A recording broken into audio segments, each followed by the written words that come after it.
بلاول نے جو press conference کی ہے وہ ایک ریئلٹی سچویشن کا چیک ہے کہ ہی از اے پولیٹیشین جو سمجھتا ہے کہ ہم پبلک کو سرو نہیں کر سکے، اس لیے ہم استعفیٰ دیں گے بھی تو پبلک کو کوئی فرق نہیں پڑتا، اور استعفیٰ اگر نہ دیں تب بھی پبلک کو کوئی فرق نہیں پڑتا۔ سروس وہ چیز ہے، یا نفرت پبلک کو اٹھاتی ہے یا سروس پبلک کو اٹھاتی ہے۔ اس لیے اگر کوئی شخص یہ سمجھتا ہے کہ ہم صرف نعرے بازی سے اسٹیبلشمنٹ کا مقابلہ کر سکتے ہیں، اسٹیبلشمنٹ رہے گی، اور وہ مولانا مفتی محمود سے لے کے مولانا فضل الرحمان تک رہے گی۔ فضل الرحمان بھی اسی الیکشن میں ہار جائے گا، صادق سنجرانی بھی اسی الیکشن میں ہار جائے گا۔ مشرف کے پاس اس کو ظفر اللہ جمالی کو وزیر اعظم بنانے کے لیے ووٹ نہیں تھے۔ آن ریکارڈ ہے پیپل پارٹی کہ ہم نے 13 بندے توڑ کے اس کو اپنے دیے تھے، فیصل تو یہ کیا نام تھا، راؤ سکندر کے ساتھ کہ جناب آپ تشریف رکھیں، نہیں بن رہا تھا۔ پھر اس کے باوجود بھی سارے شیعہ سنی اکٹھے ہو کے اعظم طارق کے پاس گئے تھے کہ بھائی جان ایک ووٹ چاہیے اسماعیل صاحبہ کا۔ وہ لوگ جو گالیاں نکالتے تھے اس کے ووٹ کی بنیاد کے اوپر، جو کہتے یہ دہشت گرد آرگنائزیشن ہے اس کی ووٹ کے اوپر۔ پھر جس وقت مشرف بن رہا تھا، اگر مولانا فضل الرحمان سرحد کی اسمبلی توڑ دیتے، کے پی کے کی اسمبلی توڑ دیتے، مشرف الیکشن سے آؤٹ ہو چکا ہوا تھا، لیکن نہیں توڑی گئی کیونکہ ان کو پتا تھا اس وقت اسٹیبلشمنٹ اچھی تھی نا۔ ہاں اس وقت اچھی تھی سر، مسئلہ نہیں ہے، مسئلہ سے میں آخری فکرہ بات، بیسیکلی پاکستان کے سارے پولیٹیشین وہ ہیں کہ جو باپ ڈانٹتا ہے تو دروازے کے پاس کھڑے ہو کے اور منہ بسور کے کھڑے ہو جاتے ہیں اور اس سے بولتے نہیں ہیں، اور کوشش کرتے ہیں کہ باپ ان کے آنسوں کو دیکھ لے، باپ ان کے نعروں کو دیکھ لے، باپ ان کے غصے کو دیکھ لے، کچھ کرے۔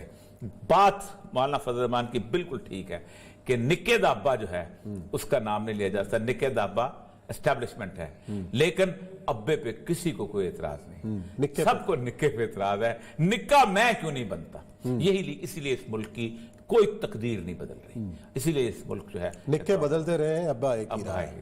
چلیں جی، یہاں بریک لیتے ہیں، بریک کے بعد آئیں گے اور ذکر کریں گے کہ سول سروسز میں اصلاحات کے حوالے سے کیا پیش رفت ہوئی اور کیوں نہیں ہو رہی، اس پہ کریں گے بات۔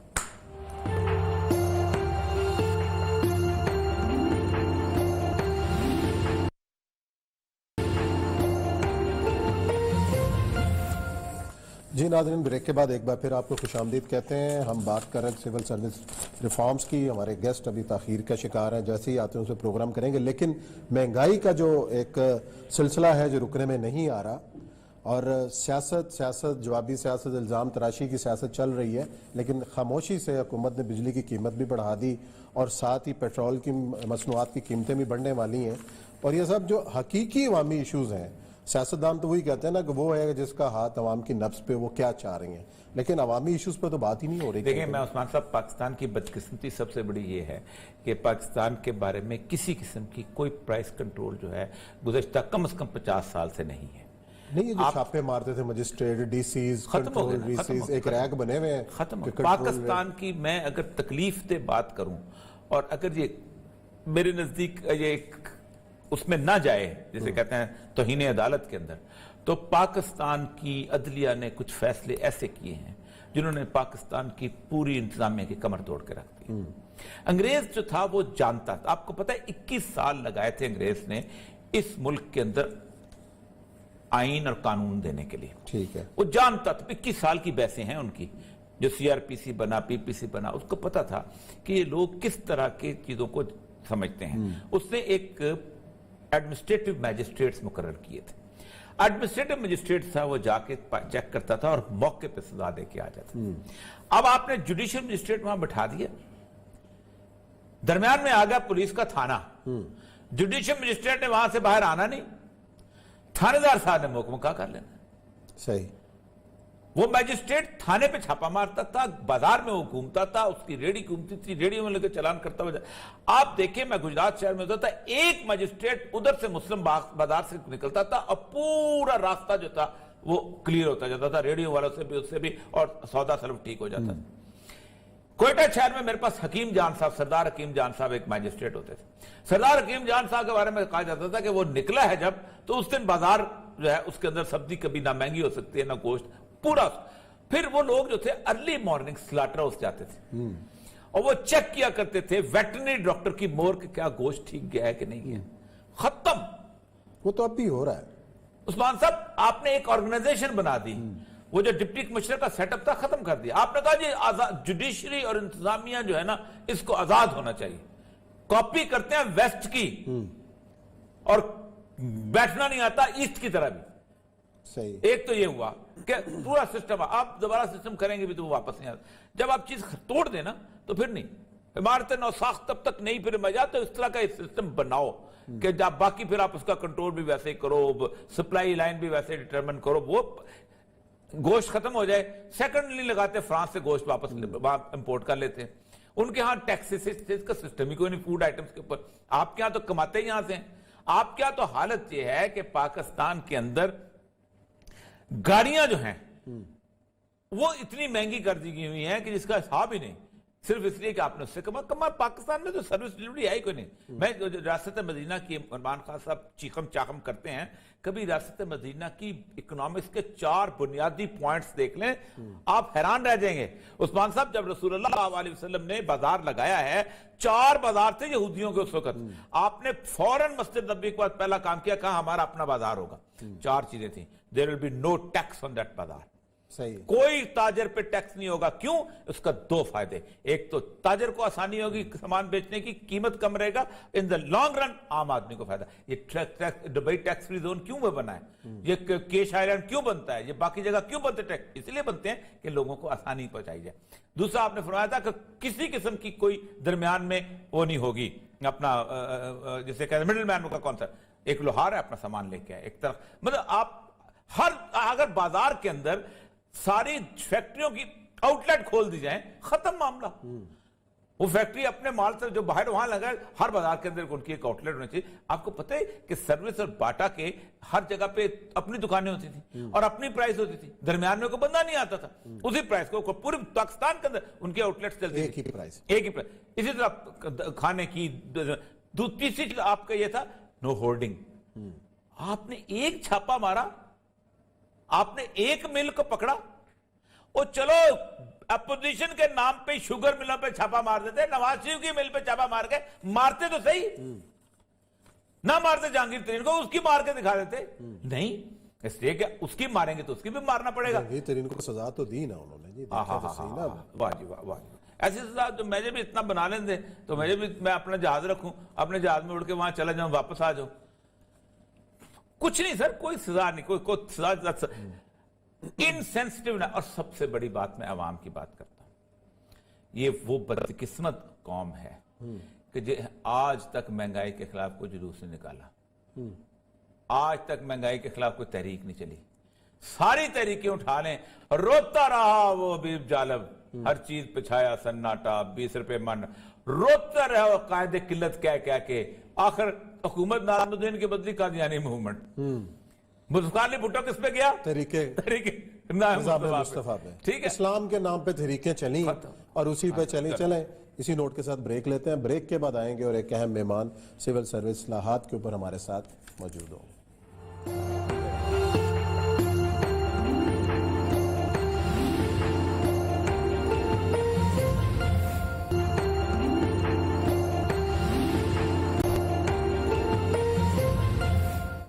جی ناظرین, پروگرام میں آپ کے خوش آمدید. ہم بات کر رہے ہیں سول سروس ریفارمز کی. ہر دور میں ریفارمز ہوتی رہی, موجودہ حکومت میں بھی ڈاکٹر ارشد حسین کی کمیٹی نے کچھ ریفارم تجاویز کی ہیں. اس کی جو آج جائزہ لیں گے کہ یہ پہلے سے کس طرح مختلف ہیں اور نئے نئے تجربات سے کیا بہتری آئی ہے. ہمارے ساتھ خاص مہمان ڈاکٹر خالد محمود صاحب, سابق بیوروکریٹ ہیں, وہ بھی موجود ہوں گے. اس سے پہلے اوریہ صاحب کی طرف بڑھتا ہوں. اوریہ صاحب, ہم 12 پروگرام کرتے رہے ہیں ان ریفارمز کے اوپر, نکلتا کیا ہے ان میں؟ سر یہ میں اس وقت صرف ایک چیز تاکہ خالد محمود صاحب تک جائیں, میرے سامنے اس کا سب سے بڑا کرکس آیا END رولز, اور یہ اس میں لگتا ہے عمران خان صاحب اس میں جھانکتے ہوئے نظر آ رہے ہیں. اچھا, اس کی ہر چیز کو چھوڑ دیں. کرکس کیا ہے؟ کرکس بنیاد تو جب مین چیز ہے کہ اس کے اندر انہوں نے کہا ہے کہ اتھارٹی ہوتی ہے جو فائنل جو بندے کو اپوائنٹ کرتا ہے, نکال سکتا ہے اگر وہ سمجھتی ہے کہ کوئی انکوائری کی ضرورت, اگر وہ سمجھتی ہے کہ انکوائری کی کوئی ضرورت نہیں تو ایک شوکوز نوٹس بھیجے گی, اس کا جواب لے گی, پرسنل ہیئرنگ دے گی اور 30 دن کے اندر اس کو سسپینڈ کر دے گی. اچھا, اور یہ 30 دن کس پہ نہیں لگتے؟ where the president or the prime minister is the authority decide the case within a period of 30 days. جہاں 30 وہاں, یعنی اگر ایک باس ناراض ہو جاتا ہے, ایک شوکات دیتا ہے, اور اس کے بعد انکوائری بندے کو بلاتا ہے اور نوکری سے فارغ. پسند ناپسند بھی اور جہاں پریزیڈنٹ ہے مطلب جو ڈی ایم جی تو وہ ہے. اب یہ اس حالت کے اندر دیکھیں کہ کیا کر سکے. عمران خان کسی سے ناراض ہوا ہے, شوکت دے گا اور اس کے بعد 30 دن عمران خان صاحب کے قریبی دوست ہی ہیں ہمارے خالد محمود خالد صاحب تو ہمارے پرانے سینئر سرونٹ ہیں جی, بہت پرانے. جی خالد صاحب بتائیے گا, جو عریہ صاحب نے نقطہ اٹھایا ہے اس کے کیا مضمرات ہیں, اور یہ جو ریفارمز کے نام پر کیا کیا ہوتا رہا ہے, حاصل وصول کیا ہے؟ دیکھیے عریہ مقبول جان صاحب بہت آزاد شخصیت ہیں, تو وہ چونکہ میڈیا پہ بیٹھے ہیں, وہ جو چاہیں وہ کہہ سکتے ہیں, ان کو کوئی پوچھنے والا نہیں. میری مجبوریاں فرق قسم کی ہیں. اب آپ جانتے ہیں میری کرکٹ میں بھی ایک حیثیت ہے, اس وجہ سے عمران خان سے ایک بڑا پرانا تعلق ہے. اب اس کا نام لے کے میں کیا, ویسے تو خالد صاحب نواز شریف صاحب سے بہت اچھا تعلق ہے. بہت سارے معاملات ہیں, لیکن اس وقت جس حیثیت میں آپ کے پروگرام میں شامل ہوں اس کی دو ہیں چیزیں, اور یہ سب جانتے ہیں.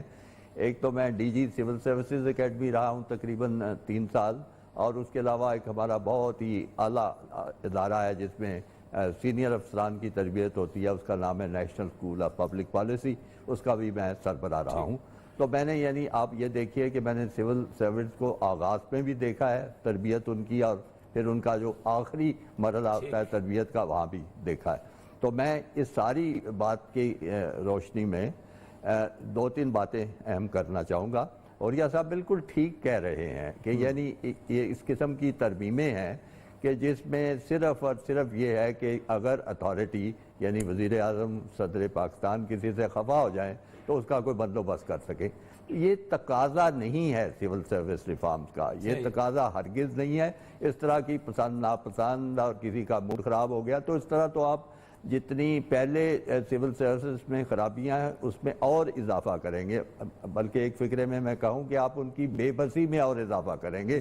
ان کو پتا ہے کہ ہم نے باس کو خوش رکھنا ہے, وزیر اعظم کو خوش رکھنا ہے, تو جب ان کو یہ پتا ہوگا تو آپ بتائیے کوئی سچی بات کرے گا, کوئی حق کی بات کرے گا, کہیں کوئی مخالفت کر سکے گا کسی معاملے میں؟ تو یہ تو اس قسم کی چیزیں بالکل نہیں ہونی چاہیے.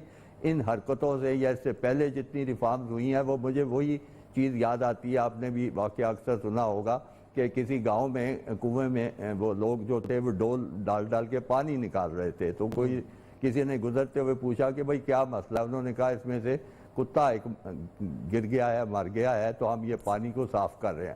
تو وہ اس نے کہا ساری عمر بھی پانی نکالتے رہو, وہ صاف نہیں ہوگا کیونکہ کتا اس کے اندر ہی رہے گا. تو صورتحال ہماری سول سروس کی بھی وہی ہے. یہ دیکھیے آپ ذرا تھوڑا سا پیچھے جائیے, غور کیجئے, یہ سول سروسز کا موجودہ ڈھانچہ تقریباً وہی ہے جو انگریز ہمیں دے کے گئے ہوئے ہیں. اور اس میں بات یہ ہوتی تھی کہ ایک ایلیٹ سروسز ہوتی تھی جس میں گورے ہوتے تھے, گورا ڈپٹی کمشنر ہوتا تھا, گورا پولیس کا سربراہ ہوتا تھا, سپرنٹینڈنٹ آف پولیس, اور جوڈیشری میں گورے ہوتے. تو وہ جو ہوتے تھے ان کے نیچے جو مقامی ہوتے تھے, جو نیٹیوز ہوتے تھے, وہ ہوتے تھے چھوٹی نوکریوں پہ سارے کے سارے, اور مکمل اختیار جو تھا ان کے پاس ہوتا تھا. اور مطلب صرف یہ تھا کہ وہ بادشاہ سلامت کے نمائندے تھے, اور اس طریقے سے وہ بر صغیر پہ اپنا قابو رکھتے تھے, حکومت کرتے تھے. کسی کو کوئی خاص دلچسپی نہیں ہوتی تھی کہ عوام کے کیا مسائل ہیں, ان کی کیا الجھنیں ہیں, ان کو کیا ٹھیک کرنے ہیں. بلکہ ایک اور بات مجھے یاد آ رہی ہے کہ یہ جو ہمارا پولیس کا ایکٹ ہے, اس کا ماڈل جو انگریزوں نے ہمیں دیا تھا تیار کر کے, وہ اسکاٹ لینڈ کے ماڈل پہ تھا. اور اسکاٹ لینڈ میں اس وقت چونکہ انگلستان کے ساتھ کچھ نہ کچھ ان کی گڑبڑ رہتی تھی, تو اس میں انہوں نے پولیس کو بے تحاشا اختیارات دیے ہوئے تھے تاکہ وہ جو چاہیں کر سکے.